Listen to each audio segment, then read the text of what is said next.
Welcome to SS news. నేను మీ రమణ.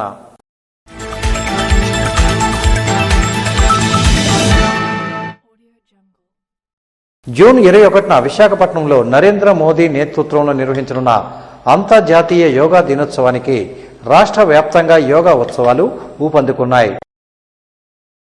శ్రీకాకుళం జిల్లాలో శుక్రవారం గార మండలంలోని చారిత్రక బౌద్ధ క్షేత్రం సాలిగుండంలో యోగాసనాల అభ్యాసన కార్యక్రమం ఘనంగా నిర్వహించారు. ఎడమ వైపు నుంచి కుడి వైపుకి చాలా నెమ్మదిగా నెక్ రొటేషన్ చేద్దాం.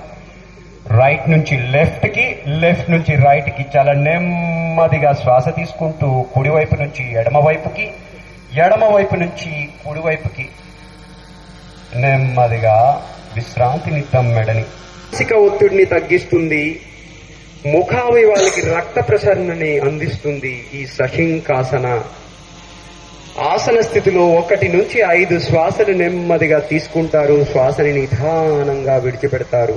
శరీరానికి విశ్రాంతి ఇచ్చే ఆసనంలో ఇదొక ఆసనము.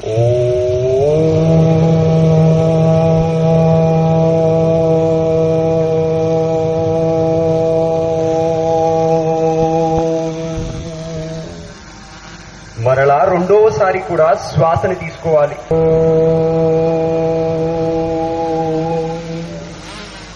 మూడవసారి కూడా శ్వాసని తీసుకోవాలి.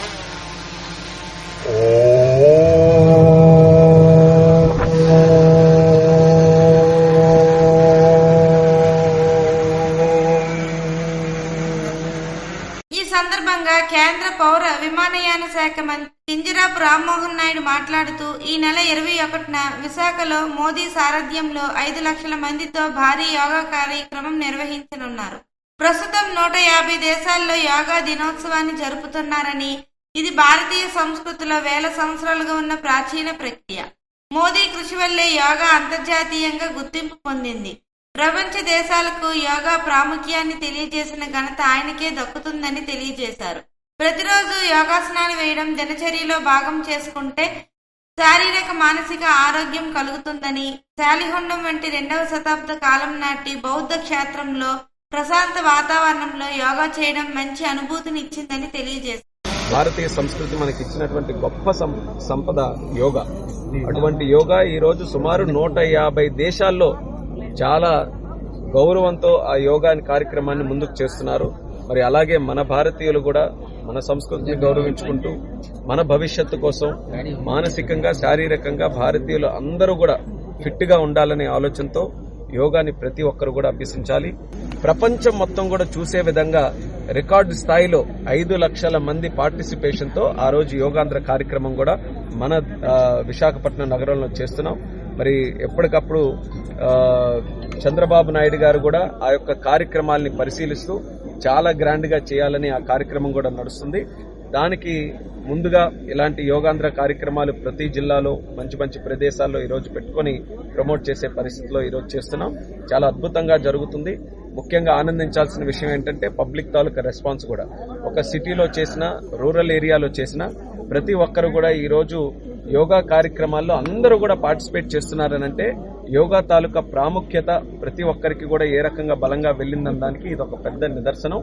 జిల్లా కలెక్టర్ స్వప్నిల్ దినకర్ పొన్కర్ మాట్లాడుతూ గత నెల రోజులుగా జిల్లా వ్యాప్తంగా యోగా కార్యక్రమాలు జరుగుతున్నాయని, అన్ని శాఖలు సమన్వయంతో పనిచేస్తున్నాయని, జిల్లాలో 4 చారిత్రక ప్రదేశాలలో యోగా కార్యక్రమాలు ఘనంగా నిర్వహించాలని, ఇందులో భాగంగా ఇటీవల డచ్ బంగ్లాలో జరిగిన జిల్లా స్థాయి యోగా కార్యక్రమం విజయవంతమైందని తెలిపారు. ఇప్పుడు సాలిగుండంలో 2వ కార్యక్రమాన్ని అదే స్థాయిలో నిర్వహించామని, త్వరలో కళింగపట్నంలో కూడా ఇంతే వైభవంగా చేస్తామని, జూన్ 21న విశాఖలో జరగనున్న ప్రధాని మోదీ కార్యక్రమాన్ని మనం కూడా విజయవంతం చేయాలని తెలిపారు. స్థానిక ఎమ్మెల్యే గుండు శంకర్ మాట్లాడుతూ ప్రస్తుత కాలంలో యువత చెడు మార్గాల వైపు ఆకర్షితమవుతున్నారని, అలాంటి పరిస్థితుల్లో యోగా వారిని క్రమశిక్షణతో ఆరోగ్యపరంగా మంచి మార్గంలో నడిపిస్తుందని తెలిపారు. సాలిగుండం వంటి చారిత్రక ప్రదేశాల్లో ఇలాంటి ఆరోగ్యదాయక కార్యక్రమాలు జరగడం శుభ పరిణామమని పేర్కొన్నారు.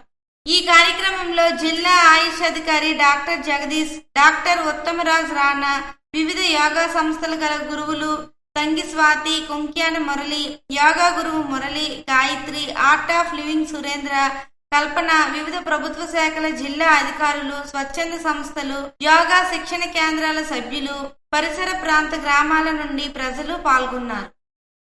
మళ్లీ విస్తరిస్తున్న కరోనా వ్యాధి పట్ల అప్రమత్తంగా ఉండాలని జిల్లా వైద్య ఆరోగ్య శాఖ అధికారి డాక్టర్ కె అనిత కోరారు. ఇటీవల దేశవ్యాప్తంగా కోవిడ్-19 కేసులు విస్తరిస్తున్న నేపథ్యంలో జిల్లా యంత్రాంగం అప్రమత్తమైంది. జిల్లా కలెక్టర్ స్వప్నిల్ దినకర్ పుణ్కర్ ఆదేశాల మేరకు జిల్లాలోని అన్ని ప్రాథమిక ఆరోగ్య కేంద్రాల వైద్యాధికారులను అప్రమత్తం చేస్తూ జిల్లా అంతటా సిరిమాను అమ్మవారి ఉత్సవాలు జరుగుతున్న సందర్భంగా ప్రజలందరూ కరోనా వ్యాధి పట్ల అప్రమత్తంగా ఉండాలని అన్నారు.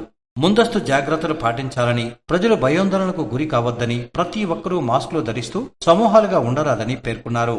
చేతులు తరచూ సబ్బుతోనూ శానిటైజర్తోనూ కడుక్కోవాలని, దగ్గినప్పుడు తుమ్మినప్పుడు రుమాలు అడ్డు పెట్టుకోవాలని సూచించారు. కోవిడ్-19 వ్యాధి నిర్ధారణ పరీక్షలు శ్రీకాకుళం ప్రభుత్వ జనరల్ ఆసుపత్రి, జెమ్స్ ఆసుపత్రి రాగోల్లోనూ ఉచితంగా జరుగుతున్నట్లు తెలిపారు.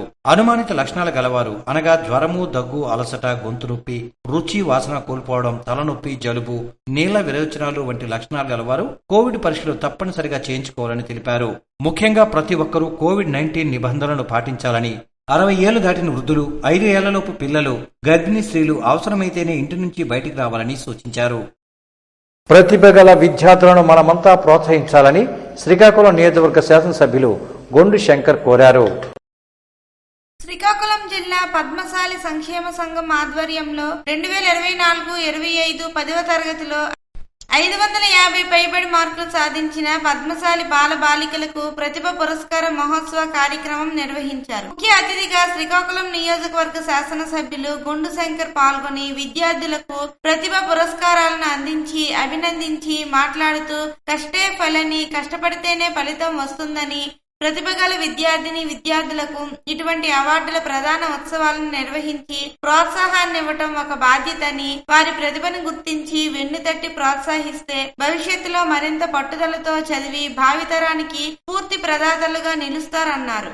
ప్రతి విద్యార్థి ఉన్నత స్థానంలో నిలవాలని, తల్లిదండ్రులు ఎంతో కష్టపడి మిమ్మల్ని చదివిస్తున్నారని వారి నమ్మకాన్ని నిలబెట్టుకుంటూ కళాశాలలో గురువులు చెప్పిన సూచనలు తప్పకుండా పాటించి కళాశాలకు, జిల్లాకు, తల్లిదండ్రులకు మంచి పేరు ప్రఖ్యాతులు తెచ్చి ఊహకందని ఉన్నత స్థానంలో నిలవాలని ఆకాంక్షించారు. శ్రీకాకుళం జిల్లా పద్మశాలి సంక్షేమ సంఘం ఆధ్వర్యంలో ఎన్నో కార్యక్రమాలు గతంలో నిర్వహించారని, ఇటువంటి కార్యక్రమంతో మళ్లీ మీ అందరినీ కలుసుకోవడం ఆనందంగా ఉందన్నారు. ఈ కార్యక్రమంలో శ్రీకాకుళం జిల్లా పద్మశాలి సంక్షేమ సంఘం కమిటీ సభ్యుల బృందం, ట్రాఫీ సిఐ నాగరాజు, మాజీ కౌన్సిలర్ పాండ్రంగి శంకర్, ఇతర టీడీపీ నాయకులు, కార్యకర్తలు, ప్రతిభా అవార్డు గ్రహీత విద్యార్థులు తదితరులు పాల్గొన్నారు.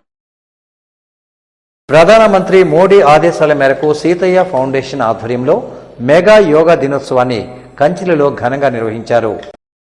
11వ అంతర్జాతీయ యోగా దినోత్సవం సందర్భంగా శ్రీకాకుళం జిల్లా కలెక్టర్, జిల్లా మెజిస్ట్రేట్ ఆదేశాల మేరకు ఆదివారం నాడు కంచిలి మండలంలోని సీతయ్య ఫౌండేషన్ వృద్ధాశ్రమంలో వృద్ధులచే యోగా కార్యక్రమాన్ని నిర్వహించారు. ఇందులో పలు యోగాసనాలను వృద్ధులచే వేయించారు. సంపూర్ణ ఆరోగ్యానికి ఈ యోగా ఎంతో దోహదపడుతుందని నిర్వాహకులు ఈ సందర్భంగా తెలియజేశారు.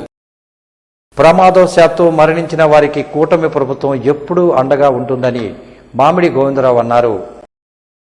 పాతపట్నం నియోజకవర్గం హిరమండలం మండలంలో గల కొండ రాగోలు గ్రామానికి చెందిన సన్నీబోయిన చంద్రశేఖర్ ప్రమాదవశాత్తు మరణించడంతో కుటుంబ సభ్యులు ఆర్థికంగా ఇబ్బందులు పడుతూ శాసనసభ్యులు మామిడి గోవిందరావు వద్ద విన్నవించుకోగా ముఖ్యమంత్రి సహాయ నిధికి సీఎంఆర్ఎఫ్ కు దరఖాస్తు చేపించి ఆర్థిక సహాయం ముఖ్యమంత్రి సహాయ నిధి ద్వారా 2 లక్షల రూపాయలు సీఎంఆర్ఎఫ్ చెక్కును అందించారు. అనంతరం ఆయన మాట్లాడుతూ ఆపదలో ఉన్న వారికి సకాలంలో చికిత్స కోసం అందిస్తున్న నిధులు సద్వినియోగం చేసుకోవాలి అన్నారు. వివిధ రకాల వ్యాధులకు వైద్యం చేయించుకునే ఆర్థిక స్తోమత లేక ఇబ్బందులు పడుతున్న కుటుంబాలకు సీఎం రిలీఫ్ ఫండ్ ద్వారా ఉదారంగా ఆర్థిక సాయం అందించి అండగా నిలుస్తున్న ప్రభుత్వం ఈ ఎన్డీఏ ప్రభుత్వం అని తెలియజేశారు. పార్టీలకు అతీతంగా కేవలం అర్హతే ఆధారంగా సీఎంఆర్ఎఫ్ నిధులు అందిస్తున్నారు. అలాగే ఈ నియోజకవర్గంలో గత పాలకులు ఏ రోజైనా సీఎం సహాయ నిధి కోసం ఒక్క దరఖాస్తు అయినా చేయలేదని నియోజకవర్గ ప్రజలకు గుర్తు చేశారు.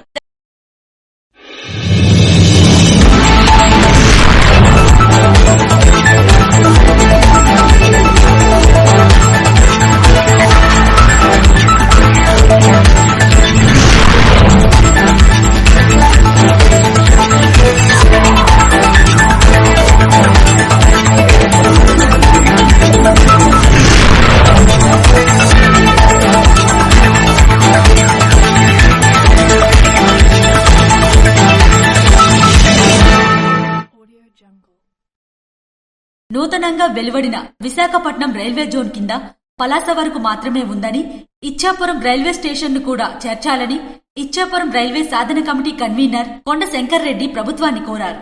ఈ మేరకు ఇచ్చాపురం రైల్వే స్టేషన్ సూపరింటెండెంట్ కు వినతిపత్రం అందించారు. ఈ సందర్భంగా ఆయన మాట్లాడుతూ, Ichchapuram railway station Odisha Khurda division లో ఉండటం వలన రైల్వే ఉద్యోగ అభ్యర్థులు అనేక ఇబ్బందులకు గురవుతున్నారని అన్నారు. నిరుద్యోగ యువత వగైరా సమస్యలను పరిగణలోకి తీసుకుని విశాఖపట్నం రైల్వే జోన్ ఇచ్చాపురం వరకు పొడిగించాలని ఆయన కోరారు. ఇవండి ఎస్ఎస్ న్యూస్ విశేషాలు. తిరిగి మళ్ళీ మరిన్ని విశేషాలతో కలుద్దాం. Stay tune to SS news.